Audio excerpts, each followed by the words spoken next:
سلام له خورشیده د 11 بجو خبرونو ته ښه راغلاست. د افغانستان د سولې لپاره د امریکا ځانګړی استازی نن سهار له قطره هند ته ولاړ. زلمي خلیلزاد په خپله ټویټر پاڼه کې ویلي د افغان سولې بهیر د ملاتړ په موخه د نړیوال اجماع د پیاوړي کېدو لپاره هند ته روان شوی دی. نوموړي همدارې زیاته کړې چې په دوحې کې له طالب استازو سره په څو ورځنیو کتنو کې د بالقوې هوکړې د بشپړولو چې له افغانستان د بهرنیو ځواکونو د مشروط وتنې لپاره موقع برابروي خبرې کړي او په دې برخه کې ښه پرمختګ هم کړی دی. د نوموړي په وینا د ده ډله به له طالب استازو سره د یادې هوکړې پر تخنیکي جزئیاتو خپلو خبرو ته همداراز دوام ورکړي. ولسمشر غني د آیت الله محمد آصف محسني مړینه د هیواد او د اسلامي نړۍ لپاره یوه لویه ضایعه وبلله.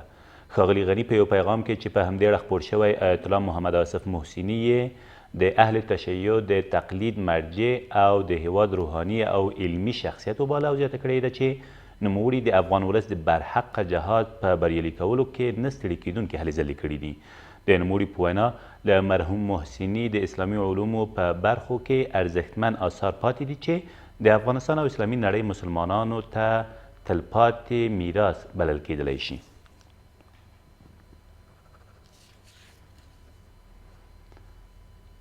ولسمشر غني اړوند بنسټونو ته لارښوونه وکړه چې د شهیدانو ورثې او معلولینو ته د حقوقو او امتیازاتو د اجرا چټکولو په موخه خپلې پالیسۍ او مقررات بدل کړي.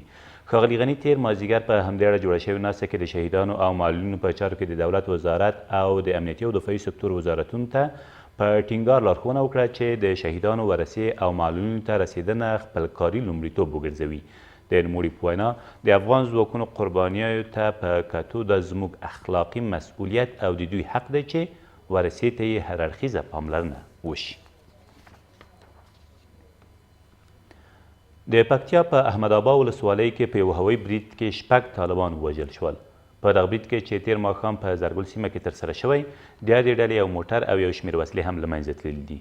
د پکتیا د امنیه قومندانۍ مسؤلین زیاتوي په دې بمباریو کې د سیمې اوسیدونکو ته زیان نه دی اوښتی. د هرات پولیسو په دغه ولایت کې د 2 حرفه‌ایي غلو له نیولو خبر ورکړ. دغو کسانو تر دې مخکې په هرات ښار کې موټرسایکلونه غلا کول چې بالاخره تېره ورځ د لومړي سم ماموریت او د 5مې امنیتي حوزې له شاوخوا سیمو نیول شوي دي. د هرات د امنیه قومندانۍ مسؤلین زیاتوي له نیول شویو کسانو یوه تومانچه او یو موټرسایکل هم ترلاسه شوي دي. او د غزني د ګیلان ولسوالۍ په بازار کې 2 وسلوال بریدګر مخې ته تر رسېدو مخکې د پولیسو له لوري ووژل شول. دغو کسانو غوښتل د یادې ولسوالۍ د ولسي پاڅون کوونکو قمندان په نښه کړي خو تر هغې مخکې د پولیسو له لوري له منځه وړل شوي دي.